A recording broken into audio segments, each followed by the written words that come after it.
কেতিয়াবা নিজৰ জীৱনটোক লৈ বৰ অনীহা জন্মে।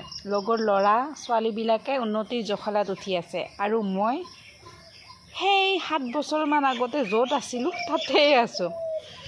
সময় গাইজ, সময় মানে সলনি, কিন্তু মোৰ ক্ষেত্ৰত বিশেষ একো সলনি হোৱা নাই, বাছ দায়িত্ব বাঢ়িছে। কিন্তু আজিৰ পৰা ভাবিছোঁ সময় যেনেকুৱাই নহওক কিয়, যিমানে দুখ নাহক কিয়, হাঁহি কিনে জীৱনটো উদযাপন কৰিম।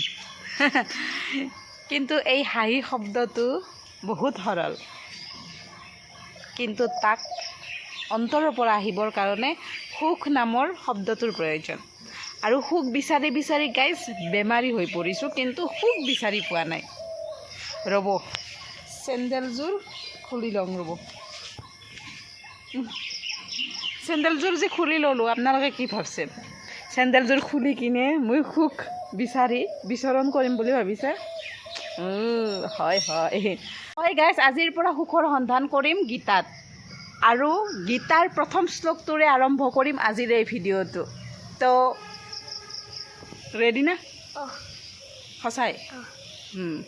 ধৰ্মক্ষেত্ৰে কুৰুক্ষেত্ৰে সমাবেদায়ুৎসৱঃ মামকাং পাণ্ডৱস্যৈৱ কিমুকুৰ্বত সঞ্জয়।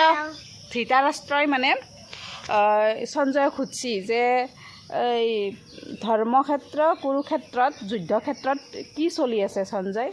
যদিও ধৃতৰাষ্ট্ৰৰ চকু দিশ অন্ধ আছিল, তথাপিতো তেওঁ অনুভৱ কৰিব পাৰিছিল যে জয় কিন্তু পাণ্ডৱৰে হ'ব। কাৰণ কিয়?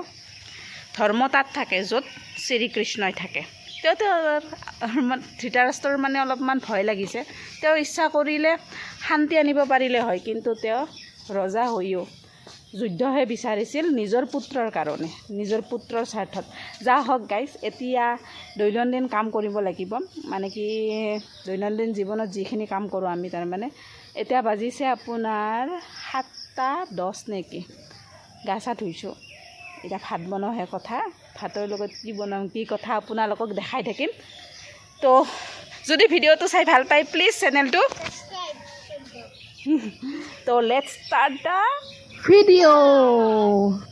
আৰু এইফালে গাইজ আমাৰ দেউতাই শুই আছে এইফালে, আৰু এইফালে আমাৰ মহাজনে শুই আছে। শুৱাৰ ষ্টাইল দেখিছেনে নাই? বাহ। আৰু এইফালে মোৰ ছেটআপ লগাই পাকঘৰৰ পৰাই আমাৰ এইখিনি দৃশ্য দেখা পোৱা যায়। চাওকচোন কি ধুনীয়া। এইখিনি হৈছে কঠীয়া তুলিছে অলপমান, আৰু বাকীখিনি আছে এনেকৈ।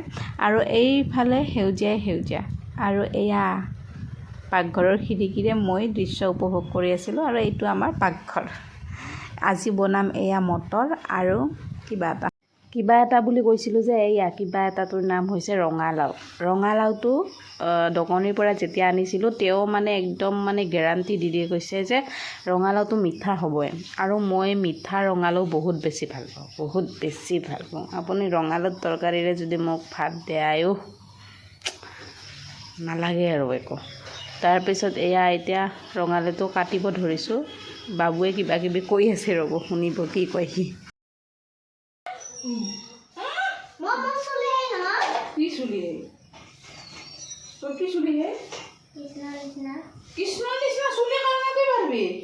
বাপাও, কৃষ্ণৰ নিচিনা চুলি কোনে কৈছিল? কৃষ্ণৰ নিচিনা কৃষ্ণৰ চুলি কেনে হেন?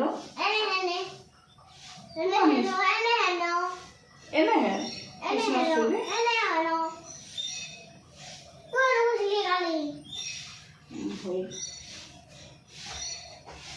কৃষ্ণ চুলি কৃষ্ণৰ নিচিনা হতাহতে পাৰি যাবা কথা।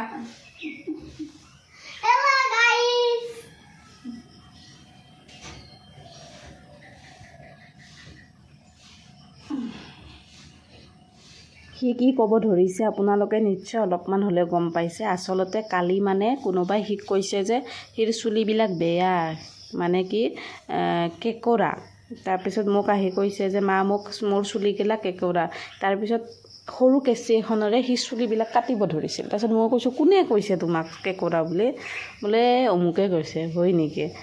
চুলি কেঁকোৰা কাৰ আছিল জানানে নাই? ভগৱান শ্ৰীকৃষ্ণৰ আছিল। তো যাৰ কেঁকৰা চুলি না, তাই ভাগ্যৱান বহুত। তুমি চিন্তা কৰি নাখিবা। তো সি সেই এষাৰ কথা কৈছে, মই যে ৰঙালাওটো কাটিব পৰা নাই, সি কৈছে কি মোক দিয়া, মই কাটিম ৰঙালাওটো, মই পাৰিম।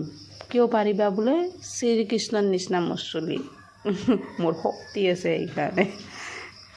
সৰুকালত মাকক লৈ বহুত প্ৰেম, দেখিছেনে?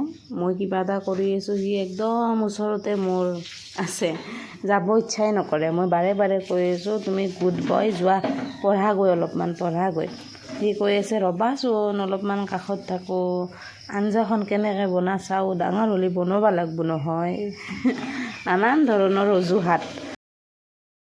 আৰু ফাইনেলি গাইজ মোৰ চব্জি কটা হৈ গ'ল। আৰু এইফালে আপোনাৰ দালি বহাই দিছিলোঁ। দালিটো আমাৰ এনেকৈ বহোৱা হয়, প্ৰেছাৰ কুকাৰত নিদিওঁ। কাৰণ কিয়, আপোনাৰ ফেনটো ওলাব নোৱাৰে যে। আৰু আমাৰ দেউতাই মানে কি আপোনাৰ প্ৰেছাৰ কুকাৰৰ দালি খাই একদম বেয়া পায়, তাৰপিছত প্ৰেছাৰ কুকাৰৰ ভাত খায়ো বেয়া পায়, সেইকাৰণে আমি হান্দিত বহাওঁ। এইফালে এতিয়া গাইজ আমি তেল দিম, তেল দি কিনে আপোনাৰ আঞ্জাখন বহাই দিম। তেল দি কিনে পিঁয়াজ দিব লাগিব, তাৰপিছত আৰু অলপমান কিবা জিৰা আৰু আপোনাৰ অলপমান আপোনাৰ হালধি, নিমখ এইবিলাক দি কিনে বহাই দিম। আৰু কেতিয়াবা যদি দুখ আহে আৰু দুখৰ কথাখিনি যদি কোনোবা মানুহৰ আগত কওঁ, তেতিয়া হালকা হৈ যোৱা বুলি কয়। কিন্তু দুখৰ কথাবিলাক কৈ দিলে কি কৰে জানেনে গাইজ, অলপমান তেখেতৰ ফালৰ পৰাও মিক্স কৰি কিনে ধুনীয়াকৈ বেলেগৰ আগত প্ৰেজেণ্ট কৰে। তাৰপিছত কেতিয়াবা বেলেগৰ হাঁহিৰ পাত্ৰ হ'ব লগা হয়। আমি মানুহবিলাক আচলতে বিশ্বাসঘাতক। তথাপিতো মই এটাই আপোনালোকক ছাজেষ্ট কৰিম, যদি কিবা জীৱনত চলি আছে তেতিয়া ভগৱানৰ ওচৰত কান্দি কান্দি কওক। ভগৱানে ক'ৰবাত নহয় ক'ৰবাত শুনিব, আৰু বিশ্বাস কৰক ভগৱানে শুনে। আপুনি যদি কাৰোবাক ভাল পায় বা আপুনি যদি কাৰোবাৰ ভাল হোৱাটো বিচাৰে, তেতিয়াহ'লে আপুনি ভগৱানৰ সংস্পৰ্শলৈ লৈ আনক। কাৰণ ভগৱানৰ বাহিৰে এই পৃথিৱীত কোনো কাকো সুখী কৰিব নোৱাৰে। মানুহ বোলা বস্তুটোৱে মুখাৰ আঁৰত আৰু এখন মুখা পিন্ধে, জীৱ জন্তুবিলাকে মুখা নিপিন্ধে। যদি আপুনি জীৱক নিস্বাৰ্থভাৱে প্ৰেম কৰে নহয়, তেতিয়া জীৱটোৱে কি কৰিব জানে, আপোনাক বচাবৰ কাৰণে সকলো ফালৰ পৰা প্ৰয়াস কৰিব। কিন্তু মানুহ এনেকুৱা নহয়, মানুহ বোলা বস্তুটো বেলেগ টাইপৰ। আপুনি আগতে তেখেতে বাচিব চেষ্টা কৰিব, তাৰপিছতহে বেলেগৰ কথা ভাবিব। আৰু কিছুমান নাভাবেও। যা হওক, এতিয়া ডিউটি যাব গাইজ, এতিয়া ডিউটিলৈ ওলালোঁ। তো আজিৰ ভিডিঅ'টো ইমানখিনিয়ে। যদি ভিডিঅ'টো চাই ভাল পাইছে, প্লিজ চেনেলটো ছাবস্ক্ৰাইব কৰি দিব। আজিলৈ আহিছোঁ, চাৰ্বে ভৱনটো সুখী নহওক।